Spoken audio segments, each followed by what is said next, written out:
Hello student, मैं हूं जैकी। आज मैं आपके लिए एक नया वीडियो लेकर के आया हूं जो कि simple interest and compound interest से संबंधित है। आज हम simple interest and compound interest के क्वेश्चन को सॉल्व करेंगे। वैसे तो सिंपल इंटरेस्ट और कंपाउंड इंटरेस्ट के क्वेश्चन को हम फार्मूला मेथड से भी यूज़ कर सकते हैं, बट हम इसको परसेंटेज मेथड का यूज़ करके बहुत ही आसानी तरीके से सॉल्व कर सकते हैं। तो चलो हम simple interest and compound interest की कुछ फार्मूला को देख लेते हैं, बट हम लोग सॉल्व परसेंटेज मेथड का यूज़ करेंगे। जरूरत पड़ने पर फार्मूला का भी यूज़ कर सकते हैं। तो चलो अब हम इसके कॉन्सेप्ट को समझते हैं। जैसे सिंपल इंटरेस्ट निकालने का फार्मूला होता है ऐसा ही बराबर क्या होता है, पी आर टी अपॉन 100 होता है, जहाँ पी प्रिंसिपल होता है, रेट होता है, टाइम होता है। तो ये ऐसा ही निकालने का फार्मूला है, ठीक है। और अमाउंट अगर निकालना है मिश्र धन मतलब, तो अमाउंट बराबर क्या हो जाता है, प्रिंसिपल अमाउंट प्लस इसमें क्या जोड़ देते हैं, ऐसा ही जोड़ देते हैं, सिंपल इंटरेस्ट जोड़ देते हैं, तो हमारा अमाउंट निकल जाता है। और अगर हमको प्रिंसिपल अमाउंट निकालना है तो हम मिश्र धन में मतलब अमाउंट में एस आई घटा देंगे तो हमारा प्रिंसिपल अमाउंट निकल आएगा, ठीक है। तो इस तरीके से हमको क्या करना है, कॉन्सेप्ट को समझना है और उसके क्वेश्चन को आगे चल करके सॉल्व करेंगे, ठीक है। उसी तरह क्या होता है, जैसे सी आई निकालने के लिए क्या होता है फार्मूला, सी आई बराबर क्या होता है, P into 1 plus R by 100 के पावर में टी माइनस पी। ये क्या है, सी आई निकालने का फार्मूला है, ठीक है। और अमाउंट निकालने का फार्मूला क्या हो जाता है, तो अमाउंट बराबर क्या हो जाता है, P into 1 plus R by 100 और इसके पावर में टी हो जाएगा। टी यानी समय होता है, आर रेट होता है और पी मतलब प्रिंसिपल अमाउंट होता है। तो ये अमाउंट निकालने का फार्मूला होता है, ठीक है। तो हम इसको ऐसे भी कर सकते हैं कि अमाउंट बराबर क्या होता है, प्रिंसिपल अमाउंट प्लस सी आई होता है। ऐसे भी हम लोग क्या कर सकते हैं, इसको लिख सकते हैं। और इसमें प्रिंसिपल अमाउंट निकालना है तो प्रिंसिपल अमाउंट बराबर क्या हो जाएगा, अमाउंट में माइनस कर देंगे हम सी आई को, तो हमारा प्रिंसिपल अमाउंट निकल आ जाएगा। तो ये फार्मूला आपको क्या करना है, ध्यान में रखना है। कुछ और भी फार्मूले यूज़ होते हैं लेकिन हम क्वेश्चन के अनुसार से उन फार्मूला को क्या करेंगे, यूज़ करेंगे। लेकिन ज़्यादातर एस आई और सी आई के क्वेश्चन को हम लोग परसेंटेज मेथड का यूज़ करके सॉल्व करेंगे, ठीक।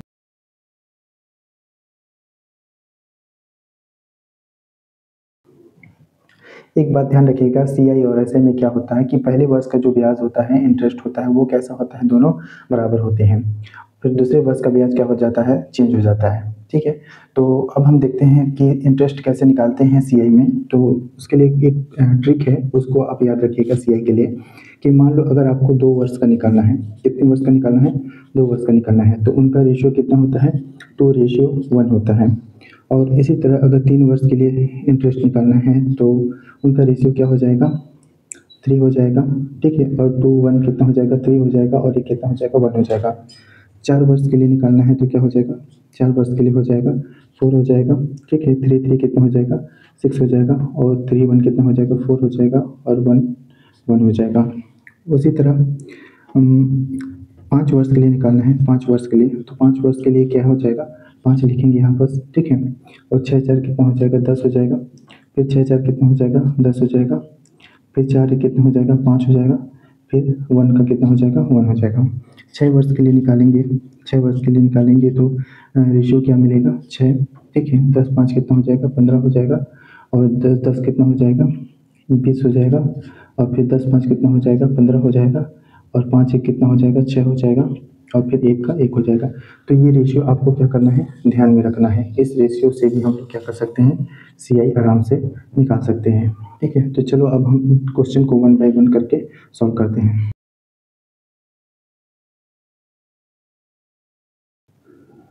चलिए इस क्वेश्चन को सॉल्व करते हैं। इस क्वेश्चन को हम लोग ट्रिक के माध्यम से बहुत ही आसानी से सॉल्व कर सकते हैं। जैसे पहला क्या है कि 4000 रुपये पर 10% सी आई की दर से 2 वर्ष का सी आई कितना होगा। तो 2 वर्ष के लिए रेशियो कितना बनता था, 2:1 बनता था। अब देखो 4000 रुपये पर 10% का सी आई कितना होगा, तो 4000 का 10% कितना हो जाएगा, 400 हो जाएगा। 10% निकालने के लिए मैंने बताया था कि इकाई अंक से एक संख्या के पहले दशमलव लगा देंगे। तो 4000 का 10% कितना हो जाएगा, 400 हो जाएगा। तो यहाँ पर स्केल कितना लिख देंगे, 400, और इसका इससे गुणा कर देंगे तो 4 दूना कितना हो जाएगा, 800 हो जाएगा, ठीक है। प्लस अब इस 400 का 10% कितना होगा, तो 400 का 10% कितना हो जाएगा, 40 हो जाएगा। और इसको इससे गुणा कर देंगे तो कितना हो जाएगा, 40 से कम 40 हो जाएगा। अब दोनों को जोड़ देंगे तो कितना हो जाएगा, 840 हो जाएगा। तो हमारा CI कितना हो जाएगा, 840 हो जाएगा। यही हमारा क्या हो जाएगा, आंसर हो जाएगा। चलो अब हम इस दूसरे क्वेश्चन को सॉल्व करते हैं। दूसरा क्वेश्चन क्या है कि 10,000 रुपये पर 10% CI की दर से 3 वर्ष का CI कितना होगा। तो 3 वर्ष के लिए रेशियो क्या निकला था, तो 3:1 निकला था। अब देखो 10,000 का 10% कितना होगा, तो 10,000 का 10% 1,000 हो जाएगा। और 1,000 को 3 से गुणा करेंगे तो कितना हो जाएगा, 3,000 हो जाएगा। ठीक, अब इससे 1,000 का फिर 10% कितना हो जाएगा, तो इसका हो जाएगा 100 हो जाएगा। और 100 को 3 से गुणा करेंगे तो कितना हो जाएगा, 300 हो जाएगा। प्लस अब इस 100 का फिर 10% कितना हो जाएगा, 10 हो जाएगा। और 10 को 1 से गुणा करेंगे तो कितना हो जाएगा, 10 हो जाएगा। और इन सभी को जोड़ देंगे तो कितना आंसर आएगा, 3,310। ठीक है, इस क्वेश्चन का आंसर कितना हो जाएगा, 3,310 हो जाएगा। ठीक है, इस तरह से क्वेश्चन को क्या करते हैं हम लोग, सॉल्व करते हैं। यह मेथड बहुत ही इजी है। ठीक है, और एग्जाम में आपको इसी मेथड से सॉल्व करना है। चलो नेक्स्ट क्वेश्चन को देखते हैं। तीसरा क्वेश्चन क्या है, किस SI की दर से कोई मूलधन 20 वर्षों में 3 गुना हो जाएगा। अब देखो तीसरा क्वेश्चन को सॉल्व करते हैं। SI की दर से कोई मूलधन 20 वर्षों में क्या हो जाए, 3 हो जाएगा। इस टाइप के क्वेश्चन रहे तो इस टाइप के क्वेश्चन रहे के लिए इसका फॉर्मूला क्या होता है कि डिफरेंस बटे R/T होता है। या तो R का यूज़ करेंगे या तो T का यूज़ करेंगे। ठीक है, तो देखो कैसे सॉल्व करेंगे। किस SI की दर से कोई मूलधन 20 वर्षों में अपने का 3 गुना हो जाएगा। तो देखो कि मान लो कि मूलधन कितना है, 1 है, फिर वह कितना गुना हो जा रहा है, 3 गुना हो जा रहा है। तो दोनों का डिफरेंस देखोगे तो कितना हो रहा है, यहाँ पर 2 हो रहा है। ठीक है, 2 हो रहा है तो 2 हो रहा है तो 2 को हम क्या यहाँ पर लिखेंगे। ठीक है, अब रेट कितना है या टाइम कितना है, तो यहाँ पर टाइम दिया है तो टाइम दिया है तो क्या लिख देंगे, 20 लिखेंगे। और इसको परसेंट में कन्वर्ट करने के लिए हमको क्या करना पड़ेगा, 100 से गुणा करना पड़ेगा। तो 20 बच्चे कितना हो जाएगा, 100 और 5 गुना कितना हो जाएगा, 10%। तो इस क्वेश्चन का आंसर कितना हो जाएगा, 10% हो जाएगा। इस तरीके से इसको बहुत ही आसानी से सॉल्व कर लिए हम लोग। ठीक है, चलो अब इसको ध्यान रखिएगा। ठीक है, अब चौथे क्वेश्चन को देखते हैं। चौथा क्वेश्चन क्या है, कितने वर्षों में कोई राशि 10% SI की दर से अपने से 2 गुना हो जाएगा। फिर वही क्वेश्चन है, देखो कि कोई राशि मान लो 1 है, वो कितना गुना हो जा रहा है, 2 गुना हो जा रहा है। तो डिफरेंस कितना है यहाँ पर, तो डिफरेंस 1 का डिफरेंस है। तो 1 का डिफरेंस है तो 1 ऊपर लिखेंगे और बट्टे में R या तो टाइम लिखेंगे। तो यहाँ पर क्या दिया है, 10% दिया है। तो 10% दिया है तो यहाँ पर 10% लिख देंगे। अब इसको सॉल्व करेंगे ना, तो इसको हम कैसे लिख सकते हैं, 1, इसको देखो गुणा में चेंज करेंगे तो क्या हो जाएगा, 100 ऊपर चले जाएगा, 100/10 हो जाएगा। ठीक है, तो इसको काटेंगे तो कितना हो जाएगा, 10 हो जाएगा। तो इसका आंसर कितना हो जाएगा, 10 ईयर हो जाएगा। इसमें ईयर पूछा था इसलिए इसका आंसर कितना हो जाएगा, 10 ईयर हो जाएगा। ठीक है, तो इसको आपको ध्यान में रखना है, इस बात को ध्यान में रखना है। इस टाइप के क्वेश्चन में आपको इस फॉर्मूला को ध्यान में रखना है कि D/R/T होता है। R और T को ज़रूरत के अनुसार से हम यूज़ कर सकते हैं।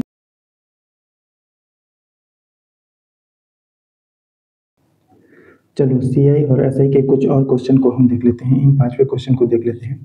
5वां क्वेश्चन क्या है, यदि कोई धनराशि 10 वर्षों में अपने का 2 गुना हो जाती है तो SI की उसी दर से अपने का वह 3 गुना कितने वर्षों में हो जा रही है। तो देखो यदि कोई धनराशि 10 वर्षों में अपने का 2 गुना हो जाती है तो क्या है कि मान लो कोई धनराशि 1 है वो कितना हो जा रही है, 2 गुना हो जा रही है। तो डिफरेंस देखा जाए तो कितना है, 1 है। और कितने वर्षों में, 10 वर्षों में। तो 10 लिखेंगे यहाँ पर। ठीक है, और इसको परसेंट में कन्वर्ट करने के लिए 100 से गुणा करेंगे तो कितना जाएगा, 10% आ जाएगा। अब क्या बोला जा रहा है कि SI की उसी दर से वह 3 गुना कितने दिनों में हो जाएगी, 3 गुना बोला जा रहा है। तो ये 1 गुना है, 1 का 3 गुना कितना होता है, 3 होता है। और इन दोनों का डिफरेंस देखोगे तो कितना हो जाएगा, 2 हो जाएगा। 2 को 10% से क्या करेंगे हम लोग, भाग देंगे। 2 को 10% से भाग देंगे तो क्या हो जाएगी ये, जैसे 2 भागे 10% होगा। ठीक है, 10% होगा तो 2 इसको गुणा में चेंज करेंगे तो नीचे 100 रहेगा, तो ऊपर 100 ऊपर चले जाएगा और 10 नीचे आ जाएगा। तो इसको सॉल्व करेंगे तो कितना हो जाएगा, 10×100 और 10 दूना कितना हो जाएगा, 20 हो जाएगा। तो कितने वर्षों में हो जाएगा, तो ये 20 वर्षों में क्या हो जाएगा, वो 3 गुना हो जाएगा। चलो अब हम इस 6वें क्वेश्चन को सॉल्व कर लेते हैं। एक धनराशि CI की दर से 15 वर्षों में 2 गुना हो जाती है तो कितने वर्षों में वह 8 गुना हो जाएगी। देखो 6वां क्वेश्चन क्या है, देखो एक धनराशि CI की दर से 15 वर्षों में 2 गुना हो जा रही है, मतलब 15 वर्षों में कितने गुना हो जा रही है, 2 गुना हो जा रही है। तो कितने वर्षों में वो क्या हो जाएगी, 8 गुना हो जाएगी। अब हमको यहाँ पर उसको ध्यान में रखना है। अब देखो ये 2 है तो 2 लिखेंगे। अब इस 2 के पावर में कितना लिखेंगे कि 8 आ जाएगा, तो 2 के पावर में हम 3 लिखेंगे तो 8 आ जाएगा। इसी 3 का गुणा किससे कर देंगे हम लोग, 15 से कर देंगे, तो 15 दिया कितना हो जाएगा, 45 हो जाएगा, मतलब 15 वर्ष लगेंगे। तो यहाँ पर आंसर कितना हो जाएगा, 15 वर्ष।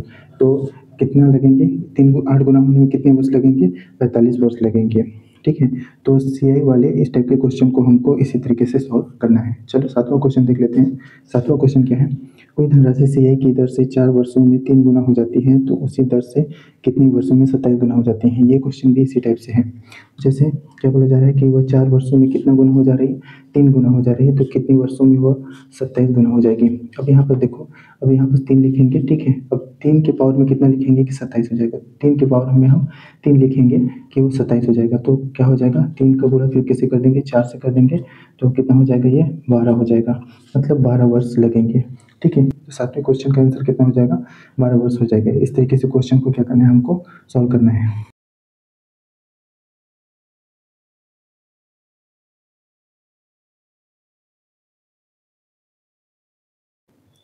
चलो आगे हम कुछ और क्वेश्चन को सॉल्व कर लेते हैं। 8वां क्वेश्चन क्या है, यदि कोई धनराशि सीआई की दर से 5 वर्षों में 25 गुना तथा 7 वर्षों में 36 गुना हो जाती है तो ब्याज की दर क्या होगी। तो इस टाइप के क्वेश्चन को कैसे सॉल्व करेंगे, देखो वो 5 वर्षों में कितना हो रहा है, 25 गुना, और 7 वर्षों में कितना हो रहा है, 36 गुना। अब यहाँ पर देखोगे, दोनों का डिफरेंस देखोगे तो 2 आ रहा है। ठीक है, तो 2 आ रहा है तो हम क्या करेंगे, अंडर रूट करेंगे और यहाँ पर 2 लिख देंगे। ठीक है, अब 36 लिखेंगे बटे 25 हो जाएगा। अब देखो 36, अब इसको सॉल्व करेंगे तो कितना हो जाएगा, ये 6 है तो 6 हो जाएगा, 36 है तो 6 हो जाएगा, ये कितना हो जाएगा, 5 हो जाएगा। और इन दोनों का डिफरेंस देखोगे तो कितना आ जाएगा, 1 आ जाएगा और 5। ठीक है, और प्रतिशत में चेंज करना है तो 100 से क्या करना पड़ेगा, गुणा करना पड़ेगा। तो ये कितनी बार में जाएगा, 20 बार में जाएगा, मतलब कितना परसेंट आ जाएगा, 20% आ जाएगा। ठीक है, तो ब्याज की दर कितनी हो जाएगी, 20% हो जाएगी।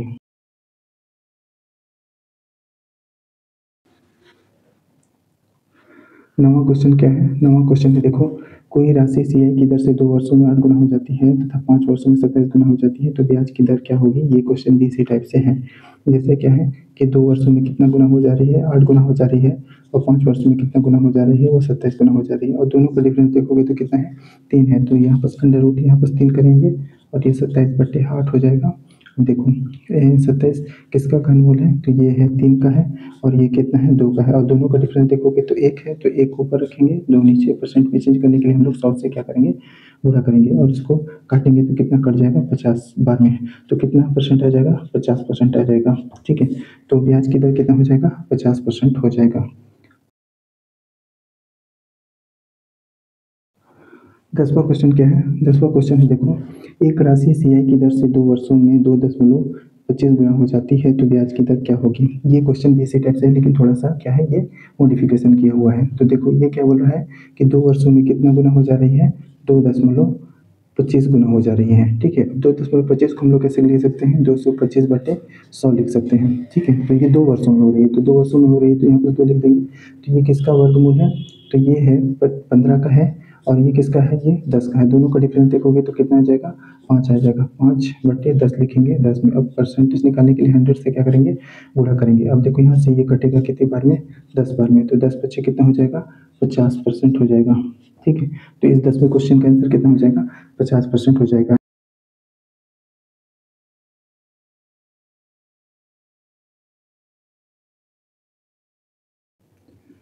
चलो कुछ और क्वेश्चन को सोल्व कर लेते हैं। 11वां क्वेश्चन क्या है, 11वां क्वेश्चन है कि एक धनराशि सीआई की दर से 3 वर्षों में 1.331 गुना हो जाती है तो ब्याज की दर क्या होगी। इसमें भी दर क्या करना है, तो वो क्या हो जा रहा है, देखो 3 वर्षों में कितना हो जा रहा है, 1.331 हो जा रहा है। ठीक है, अगर इसको फ्रैक्शन में चेंज करेंगे तो कितना हो जाएगा, 1331 बटे कितना हो जाएगा, 1000 हो जाएगा। ठीक है, तो ये 3 वर्षों में हो रहा है, तो 3 वर्षों में हो रहा है तो हम यहाँ पर 3 लिखेंगे। ठीक है, अब ये किसका घनमूल है, तो ये कितना है, 11 का घनमूल है, और ये किसका है, 10 है, और दोनों का डिफरेंस देखोगे तो कितना है, 1 है, तो 1 लिखेंगे और बटे 10 लिखेंगे, और इसको परसेंट में चेंज करना है तो 100 से क्या करेंगे, पूरा करेंगे। तो ये कटेगा कितनी बार में, 10 बार में, तो कितना हो जाएगा, 10% हो जाएगा। ठीक, तो ब्याज की दर कितनी होगी, 10% होगी।